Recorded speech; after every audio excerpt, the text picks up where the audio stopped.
జై వారాహి మాత. Welcome to my channel. 2024లో ఏప్రిల్ 17వ తేదీన శ్రీరామనవమి వస్తుంది కదా. ఇది శ్రీరాముల వారి పుట్టినరోజు.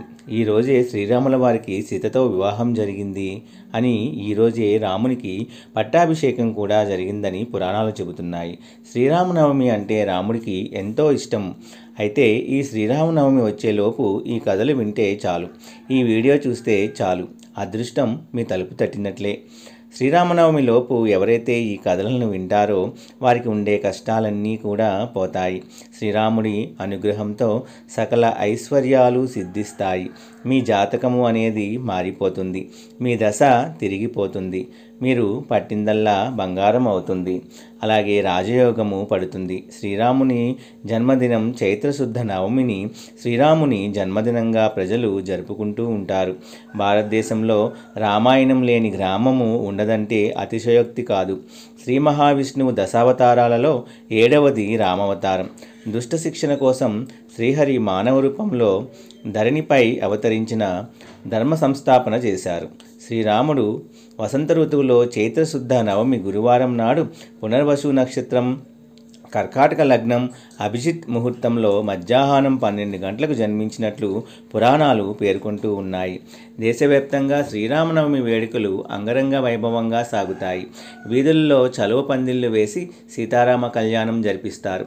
అయోధ్యను పాలించే రఘువంశ రాజు దశరథునికి సంతానం లేకపోవడంతో రాజగురువు అయిన వశిష్ఠ మహర్షి సూచనతో పుత్ర కామేష్టి యాగం నిర్వహించారు.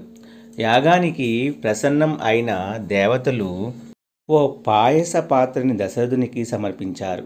ఆ పాత్రలోని పాయసాన్ని 3 భాగాలు చేసిన దశరథుడు తన భార్యలైన ముగ్గురికి కౌసల్య, సుమిత్ర, కైకేయులకు అందజేశాడు.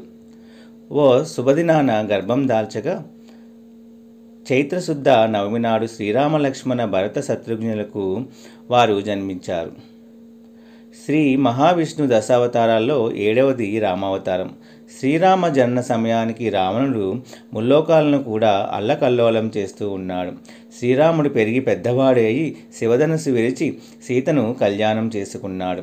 ఆ శివధనుస్సుకు సంబంధించిన కథను ఇప్పుడు మనము విందాము. ఈ కథను శ్రీరామనవమి లోపు లేదా శ్రీరామనవమి రోజు విన్నా, చదివినా సకల దరిద్రాలు తొలగి లక్ష్మీ కటాక్షం కలుగుతుందని పండితులు తెలియజేస్తున్నారు. అదేవిధంగా వంశవృద్ధి కూడా కలుగుతుంది. శివుడు త్రిపుర సుందరిని సంహరించడం కోసము శివధనస్సును సృష్టించాడు. శ్రీ మహావిష్ణువు దగ్గర విష్ణుధనస్సు ఉంది. ఒకసారి శివుడికి విష్ణువుకు మధ్య యుద్ధం జరగ్గా అప్పుడు శివుడు శివధనస్సును వదిలేశాడు. శివునికి విష్ణువుకి మధ్య యుద్ధం ఎందుకు జరిగింది? శివుడు శివధనస్సును ఎందుకు వదిలేశాడు? శివధనస్సు విష్ణువు దగ్గరకు ఎందుకు వచ్చింది? ఈ విషయాల గురించి ఇప్పుడు మనము తెలుసుకుందాము.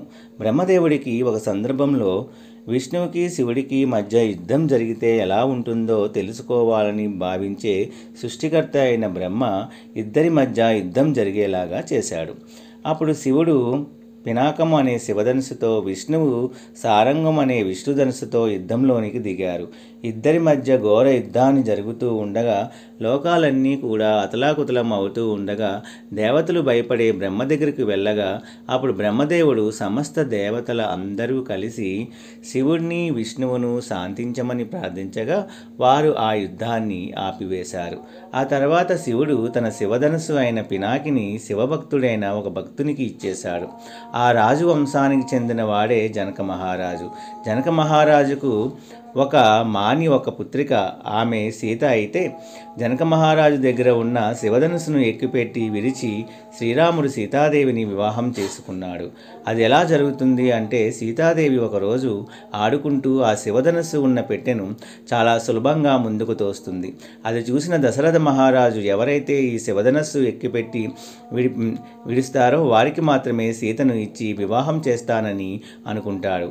అప్పుడు ఆ జనక మహారాజు దగ్గర ఉన్న శివధనుస్సును ఎక్కుపెట్టి విరిచి శ్రీరాముడు సీతాదేవిని వివాహం చేసుకుంటాడు. ఇదిలా ఉంటే విష్ణుధనుస్సు అయిన సారంగమును గురించి కూడా ఒక మహర్షికి ఇచ్చాడు. భూచిక మహర్షి రాముడు క్షత్రియులను అంశం చేయాలని భావించిన పరశురాముడు శివధనుస్సును విడిచినందుకు ఆగ్రహానికి గురై శ్రీరాముడు దగ్గరికి రాగా శ్రీరాముడు సాక్షాత్తు శ్రీ మహావిష్ణువే అని గ్రహించి తన దగ్గర ఉన్న విష్ణుధనస్సును శ్రీరాముడికి ఇచ్చాడు. పరశురాముడు ఇచ్చిన విష్ణు ధనస్సుతో శ్రీరాముడు రావణుడిని సంహరించిన తన అవతారము చాలించే సమయంలో వర్ణదేవుడికి ఆ ధనుసుని ఇచ్చాడు. అంటే శివధనుసుని శ్రీరాములు ఎక్కుపెట్టి విడిచి సీతాదేవిని పెళ్లి చేసుకున్నాడు. విష్ణుకు సంబంధించిన ధనుసుతో శ్రీరాముడు రావణుని సంహరించి ఆ తర్వాత ఆ ధనుసుని వర్ణదేవుడికి ఇచ్చాడు. ఆ తర్వాత శ్రీకృష్ణుడు కాండం దహనం సమయంలో ఆ ధనస్సును ఉపయోగించాడు. కలియుగం ఆరంభం సమయంలో శ్రీకృష్ణుడు తన దగ్గర ఉన్న ఆ ధనస్సును సముద్రంలో పడవేయక అది మళ్ళీ వర్ణదేవుడి దగ్గరికే చేరుకుంటుంది.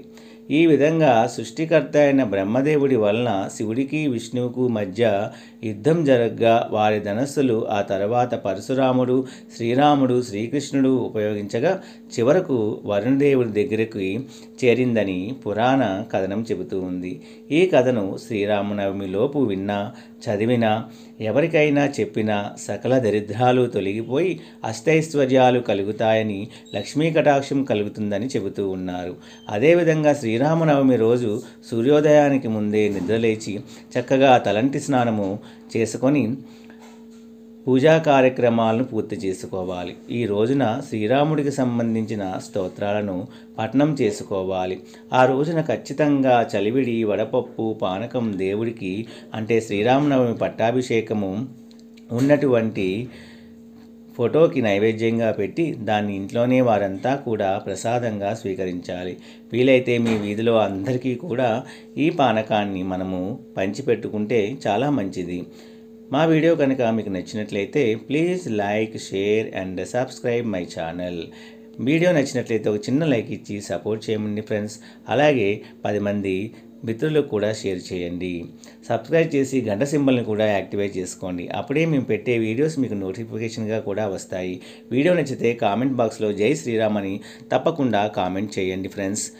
జై శ్రీరామ్, జై శ్రీరామ్.